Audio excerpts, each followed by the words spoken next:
Že môžem ja za seba povedať taký príklad, ktorý mne sa stal. Ja som asi 30 rokov nejedol plnenú papriku. A ja som moc nevedel, že prečo ju nejem. Myslel som si, že mi to jedlo nechutí, že to kto to vymyslel, takúto blbosť. Taká zlá kombinácia. Presne, že jak to môže jesť mäso, paradajková močka, do toho rýža, do toho mäsa, čo to je. A pravda je taká, že som si potom spomenul po 30 rokoch na zážitok, kedy nás moji rodičia dali aj s mojou sestrou ku babke na prázdniny. Mamina sa dozvie, že mlieko zahlieňuje a rozhodne sa mlieko dieťaťu nedávať. A tým pádom, že je to prirodzený alergén niekde a dieťa automaticky sa vyhne kontaktu s týmto prirodzeným alergénom, tak to môže potom spôsobiť čarapatu. A tieto otázky si musím ako rodič dávať. To si potom v blúdnom kruhu, v podstate, keď na to neprídeš. Do blúdneho kruhu, keď na to neprídem, presne. A takýchto vecí tam môže byť kvanta, to znamená, že takisto tá biochemia toho detského mozgu pri akcii, že ja jem a zároveň pozerám tablet, je nesmierne nebezpečná. Ahojte, ja som Ivana z Little Big a zdravá strava, stravovacie návyky sú pre mňa nevyhnutnou súčasťou detského veku a našej škôlky. A dnes tu privítame Vladka Kohúta zo Zdravého brúška, samotného autora projektu. Ahoj Vladko. Ďakujem. Ďakujem za privítanie. Som rád, že som tu. A poďme kľudne na nejakú diskusiu o tejto téme. Ja som pripravila zo pár takých otázok, tém, čo najviac rezonujú medzi našimi rodičmi. A vlastne môžeme začať hneď na úvod s tým, ako vyzerá stravovanie u nás v škôlke, ako vyzerá stolovanie, v podstate nielen u nás v škôlke, ale aj v ostatných. Áno, viem to povedať v princípe za nás, ako za toho dodávateľa tej stravy. Niektoré tie veci sú tam skôr na vás, že ako tie deti usádzate, ako ich máte podelené na triedy a tak ďalej, či aký máte nejaký stolovací poriadok. To poviem ja, jasné. Ale z hľadiska keby dodávania tej stravy fungujeme na nejakých takých filozofických princípoch, ktoré sme vytvorili. Úplne prvá vec, ktorá niekde vyplývala z nejakej histórie a z nejakej genézy toho nášho projektu, bolo, že cca pred 6 rokmi sa nám podarilo do projektu dostať výživové poradkyne, ktoré boli regulárne vo svete vyštudované v tejto téme ako výživové poradenstvo pre deti. A bola to vlastne Ivana Kachutová, Eva Bláho a Silvia Horecká. V podstate známe mená. Aj ja ako laik som o nich vedela. A sú vlastne v tom projekte niekde nejakým spôsobom dodnes s nami. A Ivana a Eva nám dodnes pripomienkujú jedálničky každý týždeň. Čiže celý ten mechanizmus toho jedálnička je taký, že my spravíme za kuchyňu nejaký nástrel podľa nejakej sezónnosti, podľa týchto vecí, lokálnosti, sezónnosti. Pošleme to Ivane s Evou a oni nám vlastne každý jeden týždeň spripomienkujú ten jedálniček, aké kombinácie sa im tam páčia, nepáčia a tak ďalej, z hľadiska s prihliadnutím na nejaké výživové fakty, ktoré sú veľmi menlivé. A potrebujeme sledovať nejakú aktuálnosť proste tých výživových faktov, ktoré dneska vieme. Následne nám oni pošlú všetky tieto pripomienky, my ich zapracujeme, spravíme im kompletné receptúry, to znamená, že kompletné gramáže každého toho jedného jedla a všetkých tých dní. A oni nám následne z toho robia výživovú analýzu, čiže dôkladne každý týždeň vieme, čo to dieťa, ak to spapá, tak čo do seba dostane z hľadiska makroživín, ako sú tuky, bielkoviny, sacharidy a z hľadiska možno mikroživín, ako je vitamín C, vláknina, zinok a tak ďalej. Čiže sledujeme tam dosť veľa ukazovateľov a tým pádom vieme mať istotu, že to dieťa naozaj, ak mu to navaríme dobre a bude to jedlo jesť, tak dostane do seba všetko, čo potrebuje. Tie ďalšie nejaké filozofické veci sú také, že snažíme sa variť klasiky, tak aby to deti jedli. Občas špekulujeme aj vymýšľame nejaké nové chute, aby sme navykávali tie deti. Potvrdiť, lebo my tu jeme tiež. Tak, v niektorých nových veciach, ale do najväčšej miery sú to proste klasiky, na ktoré deti by mali byť alebo sú zvyknuté, ale robíme ich zdravším spôsobom. Čiže prvú vec, ktorú v tom nejako robíme inak, je, že používame naozaj kvalitné suroviny.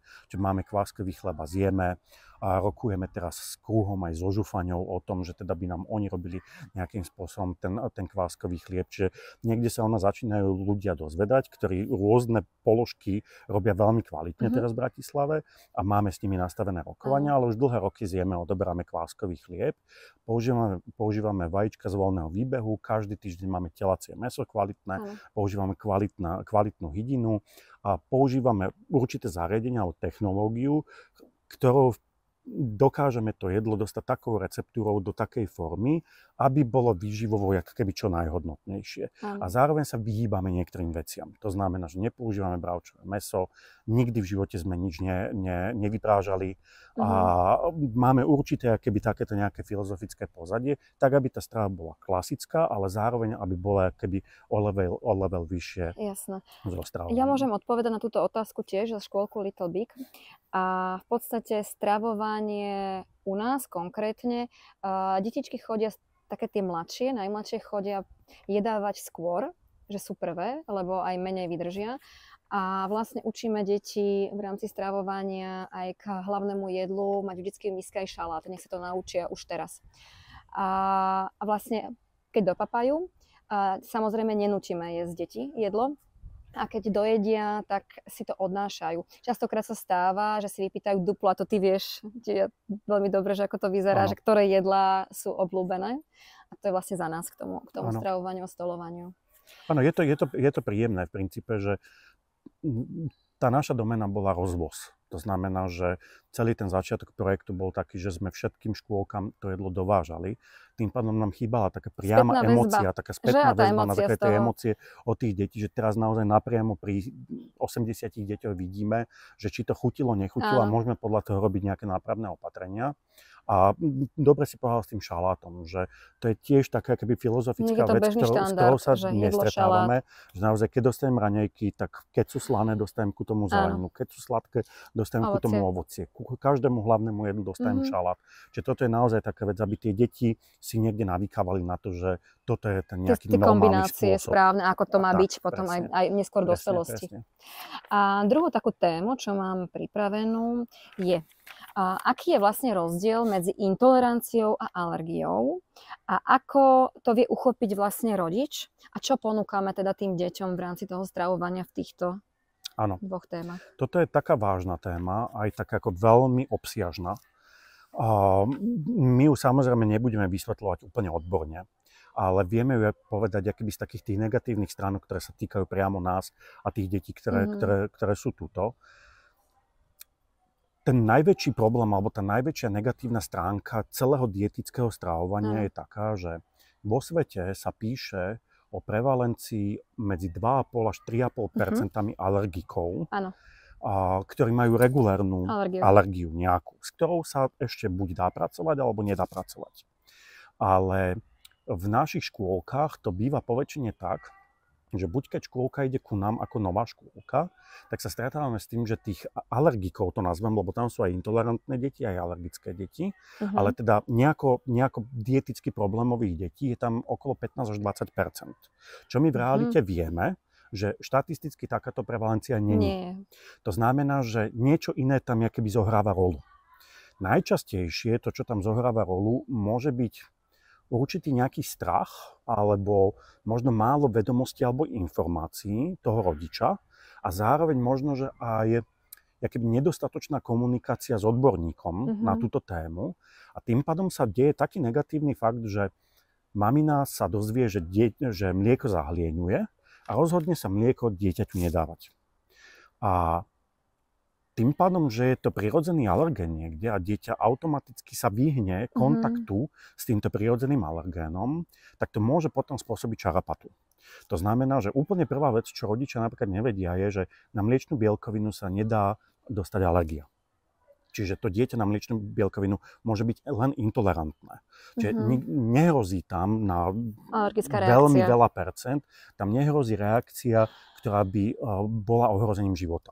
Čiže nemusíme pri tom dieťati mať EpiPen, nemusíme mu streknúť adrenalín, aby na seba ten histamín naviazal a tak ďalej. Čiže toto tam niekde nejako nehrozí. Čiže matka vie spôsobiť v podstate v dobrej viere to, že vynechá presne mlieko dieťaťu a spôsobí mu ona tú intoleranciu. Presne tak. Normálne by ju nemalo to dieťa. To je veľmi ťažko povedať, ale jak keby vie tá mamina spôsobiť určité negatívne vplyvy, s ktorými potom to dieťa sa nejako proste opletá. A ak by bola pod nejakým skúseným odborníkom, tak v princípe ten odborník vie nastaviť presný harmonogram toho, za prvé, či vôbec tento prejav, ktorý tá mamina vyhodnocuje za už nejaký intolerantný prejav, či v skutočnosti to to tak je, alebo keď tam len nejaké mierne obtiaže, že naozaj to dieťa je, ja neviem, vypije 3 deci mlieka a je potom nejako nafúknuté, alebo niečo sa keby deje, tam možno, že by stálo za to iba, aby odborník odporúčil, že teda toho mlieka má byť menej. Alebo v akej forme možno. Alebo v akej forme. Čiže je naozaj veľký rozdiel, či vypijem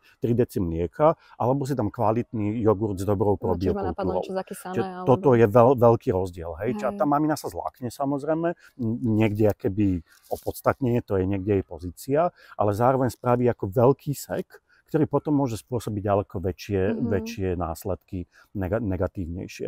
Čiže ten rozdiel medzi intoleranciou a alergiou je v nejakej hrozbe ohrozenia života. To znamená, intolerantné dieťa za prvé sa rozdeľujú nejako zložky, na ktoré to dieťa buď môže byť intolerantné, alebo len intolerantné, alebo zložky, na ktoré môže byť alergické. A je to z hľadiska toho, aké prejavy to dieťa môže dostať. Ak je intolerantné, tak v princípe sa niekde dočítame, že ten EpiPen tam nie je nutný, pretože tomu dieťaťu nehrozí nejaká zástava dýchania alebo niečo takéto. Pri intolerantných deťoch je to skôr nejaký určitý diskomfort, buď teda kožný diskomfort, alebo nejaký črevný, brušný diskomfort. A je otázka, akú mieru ten diskomfort má. Ale tá hrozba, jak keby pri tých intolerantných deťoch nehrozí. To, čo je naozaj dobré a to, čo niekde tie štúdie ukazujú, je, že je veľmi dobré, keď rodičia sú v kontakte s imunoalergologom, ktorý niekde presne keby spraví určitý harmonogram toho, že v prvom kole všetko vylúčime, potom budeme buď teda pridávať zložky, alebo pri zložke budeme pridávať gramáže. A zistíme, kde je ten moment, kde je tá hranica toho, kedy to diskomfort ešte je priateľný a kedy už teda je to nepriateľný diskomfort a musíme to nejako riešiť. Toto sa poväčšine nedieje, čiže tie maminy takou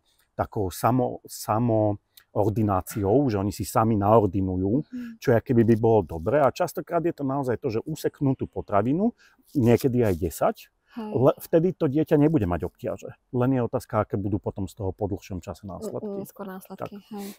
Ešte s čím často sa stretávam s rodičmi, ktorých dieťa nechce jedávať. To je veľmi momentálne súčasný častý problém. A nechce jedávať, odmieta ochutnávať vôbec nové veci, nové štruktúry, konzistencie. Čo s tým? Vedel by si poradiť, že čo by sa dalo urobiť? Lebo my to vidíme aj v škôlke. Tí rodičia povedia, že aj doma im nechce jedávať. Tuto u nás ešte ako tak v rámci toho kolektívu, že niečo ochutná, že ho vieme motivovať. Ako by sme vedeli s týmto pracovať? Je to tiež veľmi taká ako komplexná téma. My sa môžeme okrajovo dotknúť niektorých tých kvázi časti tých tém toho celého celku. Úplne prvá vec, taká dôležitá akoby z nášho pohľadu, je to, aby sme boli v takej všetky tri subjekty v takej harmonii, by som povedal. To znamená, my ako dodávateľ stravy, s vami ako so škôlkou, s rodičom a dieťaťom. Ten kolobeh, keď je niekde nejako narušený, a je úplne jedno, kto ho keby narúša, tak vtedy celý ten celok niekde nejako nefunguje. A to narušenie môže byť rôznorodé. To narušenie môže byť od nás, že sme naozaj vyskúšali receptúru, ktorá proste není jak keby hodná detí. Že ako sme to prepískli niekde a pozerali sme sa na to očami dospelých a spravili sme jedlo, ktoré skoro je určené dospelým ako deťom z hľadiska chutí a dochutenia, byliniek a tak ďalej. A s týmto samozrejme my sa potýkame, to znamená, keď skúšame, tak niekedy proste vstúpime vedľa a tam potrebujeme vtedy spätnú väzbu od škôlky a buď teda tú receptúru úplne už prekopeme a zmeníme ju, alebo ju kompletne vylúčime. Ak teda je to niekde akoby na našej strane v tomto zmysle. Potom je tam samozrejme, vstupuje do toho rola tých pani učiteľiek, ktoré sa stravujú akoby s tými deťmi, že veľmi zohráva rolu emócia, ako ja ku tým deťom pristupujem. Ak dieťa máme radi a cíti sa bezpečne a nekričí sa po ňom a nemusí sa cítiť nejako v strese, tak samozrejme ten apetít je iný. To znamená, veľmi veľkú rolu tam hrá to, akú emóciu prinesie ten učiteľ. Či sa v tej jedálni kričí, či sa tam usmieva, či proste čo sa tam jak keby deje na emočnej úrovni. A potom tretia vec je naozaj veľmi dôležitá pre nás. Keď to dieťa odíde zo škôlky, najčastejšie hladné, to tak býva, že teda ja zjem ako dieťa olovrant povedzme okolo 2, pol 3, prídem domov okolo 5, som prirodzene hladný. To znamená, ten môj kolobeh, odkedy som mal raňajky, 10, obed, olovrant, tak je čas na nejakú večeru. A ten čas je nesmierne dôležitý pre uchovanie toho kolobehu v tom zmysle, že ak to dieťa na večeru dostane čisté cestoviny, alebo 3 termixy, alebo brumika, alebo niečo, čistý chlieb, alebo čisté zemiaky, alebo čistú ryžu, tak niekde sa ten kolobeh triešti. A tam je veľmi dôležité si uvedomiť, aká je v tomto celom naša zodpovednosť ako dospelých a aká zodpovednosť je na tom dieťati. Moja zodpovednosť ako dospelého je dať si ruku na srdce a povedať, že či som ja teraz navaril dobré jedlo. Či som navaril dobré jedlo v tom zmysle, či naozaj je vyvážené, či je kvalitné, či má aj bielkoviny, aj tuky, aj sacharidy v nejakom normálnom pomere, či som to vyprážal alebo nevyprážal, alebo čo som s tým robil. A toto je moja zodpovednosť a zodpovednosť je položiť to jedlo na stôl a ponúknuť ho rodine. Druhá zodpovednosť mňa ako rodiča je, akú atmosféru okolo tej večere vytvorím. Ak tú atmosféru vytvorím takú, že už sme sa 3-krát pohádali, kto pôjde do obchodu, už sme sa 3-krát pohádali, kto dneska bude variť. A keby je citeľné v tej rodine, že tá večera je oštara, ktorú proste treba nejako spraviť a je to úloha, ktorú proste treba si nejako odbiť a tak to dieťa to cíti. Tým pádom celá tá atmosféra niekde je taká, vlastne aká je. Sa ani neteší v podstate na tú večeru. Presne. Čiže niečo veľmi podobné, ako keď pani učiteľka kričí na dieťa, alebo niečo sa deje, ten taký istý nesmierne negatívny stimul. A samozrejme, že tá atmosféra môže byť potom taká, že na konci dňa tú večeru každý absolvuje sám. Čiže ja som dieťa a mám tablet v ruke a jem 2 termixy po sebe a mamina nahnevaná niekde obeduje v kúte na stojáka a otec proste načertený odišiel niekde do spálne. A to môže byť akýby jeden typ atmosféry. Druhý typ atmosféry môže byť, že máme pravidelný nejaký rituál a sedíme všetci spolu za stolom, jeme to, čo sa navarilo. Čiže nejako nejdeme špekulovať, že tu je navarených 6 jedál a ty budeš čisté cestoviny a ty budeš toto a toto. Keď ponúknem napríklad ako matka dieťaťu jedlo večer a nechce sa mi vymýšľať ďalšie, neviem aké varianty toho celého, čiže to tak môžem nechať. Ja za seba by som povedal, že áno. Že našou povinnosťou naozaj je niekde, veď ja mám tie deti rád, čiže ja ich zvažujem, ja viem, čo majú radi a čo nemajú radi a čo by niekedy nezjedli alebo takto. Ale ak spravím normálne cestoviny s kvalitnou omáčkou, ku tomu šalát, ku tomu povedzme kľudne aj nejakú bagetu s parmezánom, tak viem, že som spravil jedno normálne jedlo, ktoré nemá prečo nechutiť. Keď to takto keby nazvem. Samozrejme, že to nebude, ak moja dcéra proste naozaj ešte v tomto veku nemá rada baklažán, tak to nebudem robiť s baklažánovou omáčkou. Čiže spravím nejakú omáčku, ktorú má rada. Čiže toto zváženie ja niekde predpokladám, že každý rodič niekde robí. Len je teda otázne, že či sa nechám namontovať do takej situácie, že tuto pre jedno dieťa spravím čisté cestoviny, pre druhé dieťa čistú rýžu, pre muža steak a pre niekoho nechal. Strávil som 4 hodiny v kuchyni a vlastne potom to niekto to zje, niekto to nezie a ani potom nepoďakujú, ešte si po seba ani neodpracujú riad. Potom je otázka, za akou emóciou od toho stola keby ideme. Čiže toto musím ja rozobrať ako rodič. To je moja zodpovednosť. To, čo je zodpovednosť toho dieťaťa, je to, že stravovanie je tu na to, aby som ja uspokojil svoju základnú fyziologickú potrebu. Ak som hladný a najem sa, tak už nebudem hladný. To je to, na čo primárne slúži jedlo. V tom momente, ako je tam niečo iné, to znamená, že dieťa si vyžaduje od maminy, aby jemu jedinému spravila proste to, čo on chce, už si musím dať otázku, čo za tým keby je a akú potrebu to dieťa niekde naplňa pomocou cestovín. Úplne inú, presne, ako vôbec nesúvisiacu s jedlom. Čiže otázka je, či to dieťa sa cíti ocenené, či sa cíti v bezpečí, čo sa s ním keby vnútorne v tom svete deje, že potrebuje vyžadovať, aby na tej matke ju skúsil, že či ho má rada až tak, že jemu teda jedinému cestoviny proste pre ňo spraví. A tieto otázky si musím ako rodič dávať. To si potom v blúdnom kruhu, v podstate, keď na to neprídeš. Do blúdneho kruhu, keď na to neprídem, presne. Čiže takýchto vecí tam môžu byť kvantá, to znamená, že takisto tá biochemia toho detského mozgu pri akcii, že ja jem a zároveň pozerám tablet, je nesmierne nebezpečná. Nesmierne nebezpečná. Tam je celá dopaminová pumpa pomilená a tak ďalej. Čiže kopec vecí je tam akoby problematických potom. A túto atmosféru vyrábam ja. Tú zodpovednosť za to najedenie sa toho dieťaťa by som naozaj mal nechať v rukách toho dieťaťa. Čiže naozaj na Slovensku neexistuje zdokumentovaný prípad dieťaťa, ktoré by malo prístup k potravinám a zomrelo by od hladu. Také dieťa nejestvuje. Ale vedia mať veľmi zlú výživu. Ale vedia mať veľmi zlú výživu.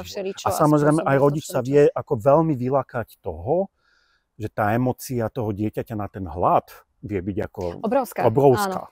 Ja ako rodič začnem automaticky zápasiť s tým, že či som dobrý rodič, keď ja vlastne dieťaťu spôsobujem až takúto krutú emóciu. Áno, ťažké začať toto všetko robiť správne. Áno, trvá to.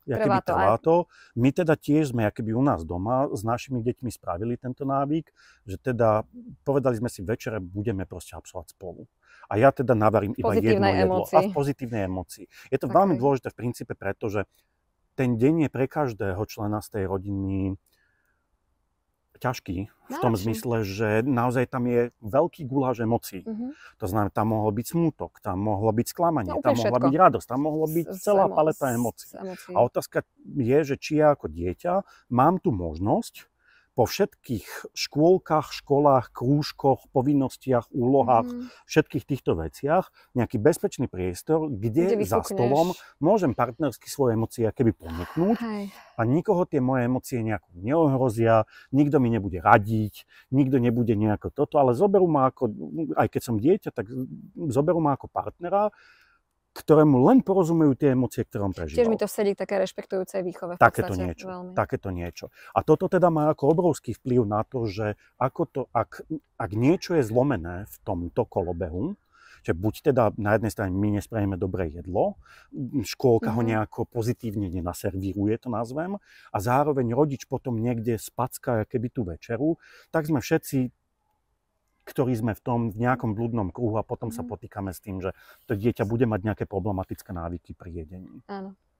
Víš, čo by ma ešte zaujímalo, že keď máš skúsenosti s tým, že dieťa je navyknuté jedávať presne také tie vyvážené kombinácie a zdravo. A zrazu príde moment v takomto škôlkarskom veku, kedy zo dňa na deň odmieta jesť to, čo mu predtým chutilo, tie kašičky, odmieta, keď tam vnútri je nejaký oriešok, niečo, alebo odmieta zrazu jesť úplne nátierky a podobne, presne omáčky na cestoviny. Že či je to naozaj, či je to taká nejaká fáza v nejakom predškolskom veku, alebo že kvázi, ako je tvoja skúsenosť, čo by za tým mohlo byť? Veľa vecí za tým môže byť. Úplne prvá vec, ktorá je dôležitá, je, že ja nikdy nebudem cítiť, ako tebe chutí čokoláda. Ja viem, ako mne chutí čokoláda a nemám poňatie ako tebe. To sa nedá zistiť. Čiže ja nikdy neviem zistiť, ako a prečo je ten chuťový profil v ústach toho dieťaťa taký, aký je. Víš, čo ma skôr napadlo tomu, že či to je nejaká normálna fáza, alebo to je niečo, čo treba riešiť. Vieš, že toto, že ako sa v tom vyznať, že kedy už je to, že už stačilo. Že problematické. Presne, toto som myslela. Ako jedna stránka mince môže byť taká, že tie chute sa menia. Že naozaj vekom je ten chuťový profil. Veku to je také citeľné. Presne, tam sú problematické zložky, to môžu byť paradajky, olivy, olivový olej, parmezán. V princípe to má keby čo dočinenia s rôznymi faktormi. Jeden z tých faktorov je napríklad taký, že je chuť umami, ktorá je pre dospelých veľmi príjemná, častokrát, ale ako pre deti je zatiaľ veľmi intenzívna.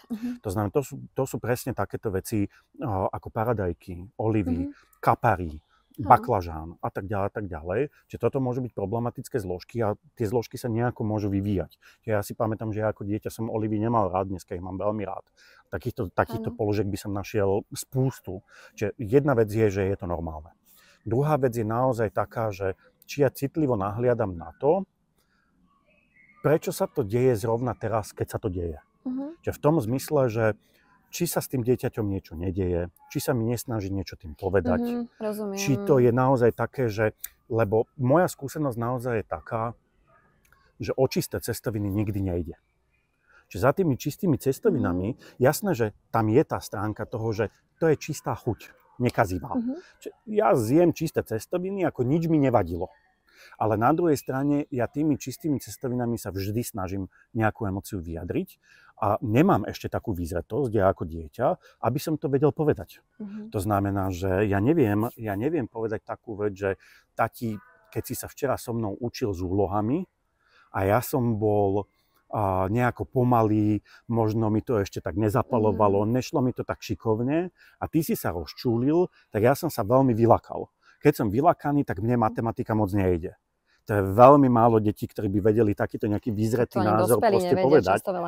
Presne. Čiže toto je potom takýto názor, ktorý nejde takto vyjadriť, to dieťa na ňo nemá ešte kapacitu, tak ono vie ísť von cez takéto položky. Čiže horšie spím, nechcem už túto rozprávku, toto nechcem jesť, správ mi niečo iné a tak ďalej. Čiže tá psychologická rovina toho stravovania tam vždy zohráva ako veľkú rolu. Ona sa nikdy od toho nedá odpútať.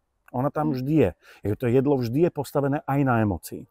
Čo môžem ja za seba povedať taký príklad, ktorý mne sa stal. Ja som asi 30 rokov nejedol plnenú papriku. A ja som moc nevedel, že prečo ju nejem. Myslel som si, že mi to jedlo nechutí, že to kto toto vymyslel, takúto blbosť. Taká zlá kombinácia. Presne, že jak to môže jesť mäso, paradajková močka do toho, rýža do toho mäsa, čo to je. A pravda je také, že som si potom spomenul po 30 rokoch na zážitok, kedy nás moji rodičia dali aj s mojou sestrou ku babke na prázdniny. Boli sme tam, myslím si, že skoro celé prázdniny. A posledný deň, kedy už sme mali odtiaľ odísť, už tam teda bola veľká ponorka, už babka nechcela, aby sme tam boli, my už sme tam nechceli byť a tak ďalej, tak babka robila plnenú papriku s knedlou. A teda došli naši, my už sme sa teda tešili, že ideme preč, ja už som bol podľa mňa až taký obsedantný v tom, aby sme už odišli. A teda babka s mamou ešte jedli tú plnenú papriku a babke padla knedla na zem. Ja som si ju moc nevšimol, tak teda ona zakričala, že či teda jej ju nezdvihnem. Ja som sa niekde tak keby vylakal, že som tú knedlu zo zeme zdvihol a dal som ju naspäť do toho čistého taniera.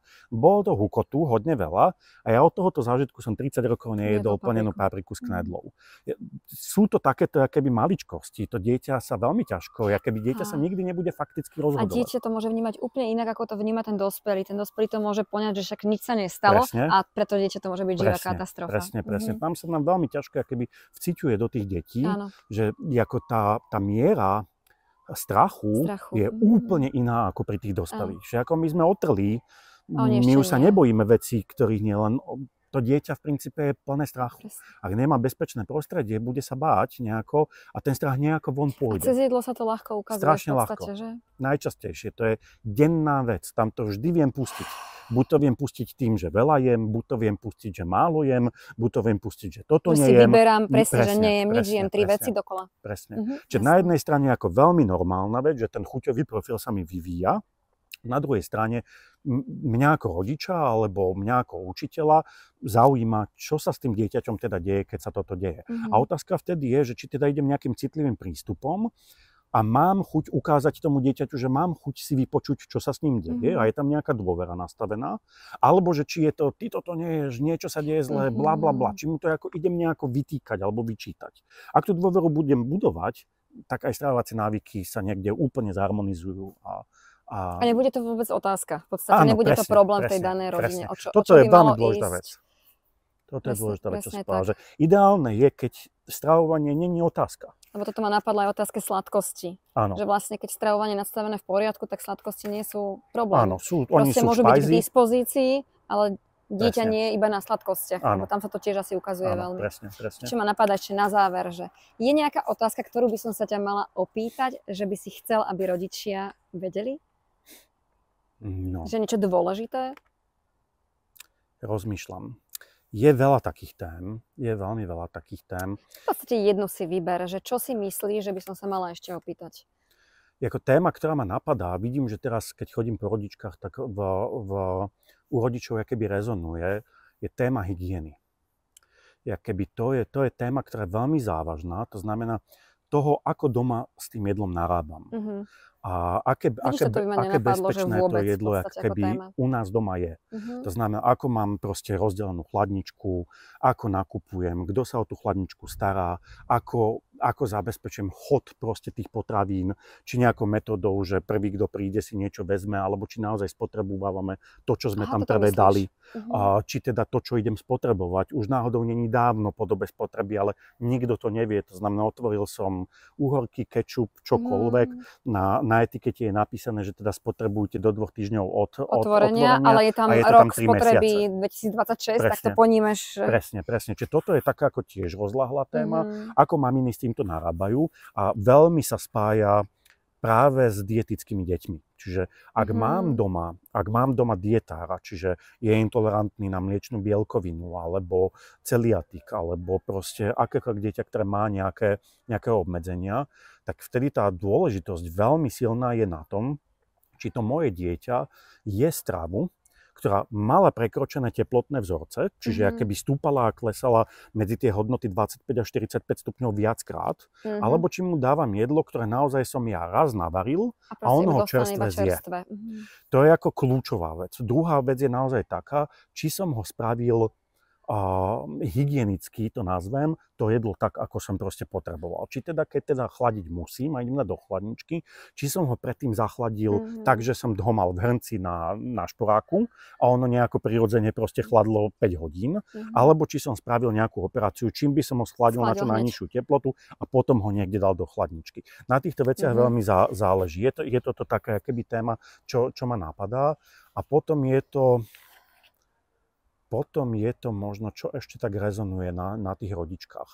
To, čo rezonuje veľmi silno a spája sa to akoby s tou atmosférou tej večere, je, že častokrát vidíme tie maminy také vyhorené. Že je to unavené po celom dni, zničené. Presne. Že je tá povinnosť viac menej na nich. Oni sa o ten stôl musia niekde postarať a dochádza im inšpirácia. A dochádza im inšpirácia aj receptovo, kde ako už im došli proste recepty v hlave a dochádza im aj inšpirácia taká, že existujú technologické postupy, ktoré sú nesmierne jednoduché a vedia strašne zľahčiť život. A nepoužívame ich, že? A my ich nepoužívame. Čiže naozaj také súvičkovanie, kedy ja si dopredu môžem pripraviť napríklad na ten týždeň mäso a príprava toho mäsa potom cez týždeň mi trvá 10 minút, tak nevidím veľa mamín, že by toto keby vedeli používať. Čiže súvičkovanie je veľmi dobrá téma nejakej technologickej úpravy čohokoľvek na to, aby to jedlo v týždni mohlo byť rapidne potom jednoduchšie na prípravu. To si vieš asi naštudovať, že? Áno, stačí si pozrieť na YouTube proste videá, ale súvičkovanie je keby veľmi dobrá téma. My o nej môžeme v budúcnosti kedykoľvek porozprávať a ďalšia vec sú naozaj ako recepty. To znamená, že vieme dať taký námet proste na 100 receptov. A to si viem predstaviť, že by sme si mohli ešte niekedy sadnúť a k tomuto niečo pripraviť. Určite. Veľmi podľa mňa pomohlo rodičom, že ako si to uľahčiť a urobiť to chutne, výživne. Tak zaujímavo. A zaujímavo aj pre deti, aj pre dospelých v podstate. No. Tak, že ďalšia vec je taká, že ako je to jedlo hrou. To znamená, že ja môžem spraviť rôzne opatrenia, kedy to dieťa môžem zainvolovať do tej prípravy nákupu čohokoľvek, súčasti toho celého procesu, tak, aby to bola zábava, aby to dieťa sme niekde podporovali. Teraz sa mi stalo, mám 11-ročnú dceru, máme teda 11-ročnú dceru s manželkou a spravila pre kamarátku, ktorá mala narodeniny, tak pre ňu spravila 2-poschodovú tortu a pizzu z vlastného cesta. A má 11 rokov, bol som uchvatený v tomto zmysle. A je to naozaj len o tom, že vidím na nej, že to varenie nemá ako takú povinnosť nejakú, ale že je to nejaký kreatívny proces, kde môžem odovzdať všetko zo mňa, čo je. Čiže proste nejakú kreativitu, nejakú lásku, nejakú nehu, nejakú precíznosť, všetky takéto nejaké veci, ktoré si na tom jedle môžem niekde cibriť. Čiže toto sú také témy ešte, ktoré ma napadajú, že by bolo dobré o nich niekedy v budúcnosti rozprávať. Jasne. Ďakujeme, Vladko. Ja ďakujem vám. Bolo to zaujímavé. Ďakujem. Toto bol Vlado Kohút z projektu Zdravé brúško a ja som Ivana z Little Big